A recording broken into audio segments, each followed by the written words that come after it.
Hello hi, welcome to podcast with BK. ఈరోజు మన topic చూసుకున్నట్లయితే chilling tales of brothers home. Brothers home అంటే ఏంటి? ఈ బ్రదర్స్ హోమ్ గురించి తెలుసుకోవాలి అంటే స్క్విడ్ గేమ్స్ గురించి తెలుసుకోవాల్సింది. ఈ స్క్విడ్ గేమ్స్ అనేది నెట్ఫ్లిక్స్లో రిలీజ్ చేయడం జరిగింది. దీని గురించి తెలియని వాళ్ళ కోసం నేను ఈ వీడియోలో మీకు చెప్పబోతున్నాను. మరికొన్ని ఇంట్రెస్టింగ్ వీడియోస్ కోసం మా ఛానల్ని సబ్స్క్రైబ్ చేయండి, లైక్ చేయండి, అలాగే మా వీడియోస్ని షేర్ చేసి కింద బెల్ ఐకాన్ని క్లిక్ చేయండి.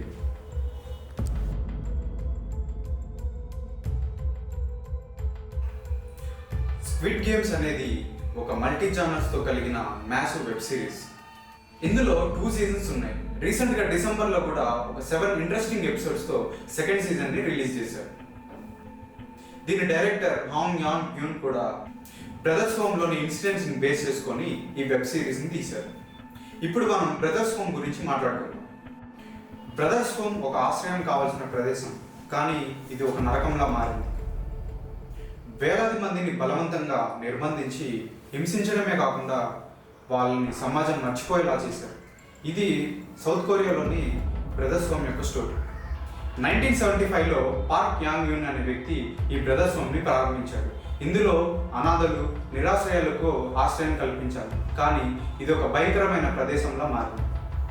సౌత్ కొరియాలోని సైనిక నియంత పాలనలు, పోలీసులు వీధుల్లో తిరుగుతున్న వారిని బలవంతంగా తీసుకెళ్లడం ప్రారంభించారు. నిజమైన నిరాశ్రయాలే కాకుండా సాధారణ కార్మికులు, పేదలు, అలాగే పిల్లలని అందరినీ ప్రభుత్వం నిర్బంధించి ఒక్కసారి బ్రదర్స్ హోమ్కి వెళ్ళాక తిరిగి బయటకు రావడం జరగదు. వాళ్ళని రోజు కొట్టేవాళ్ళు, ఆకలితో మార్చేవారు, బలవంతంగా పని చేయించుకునేవారు.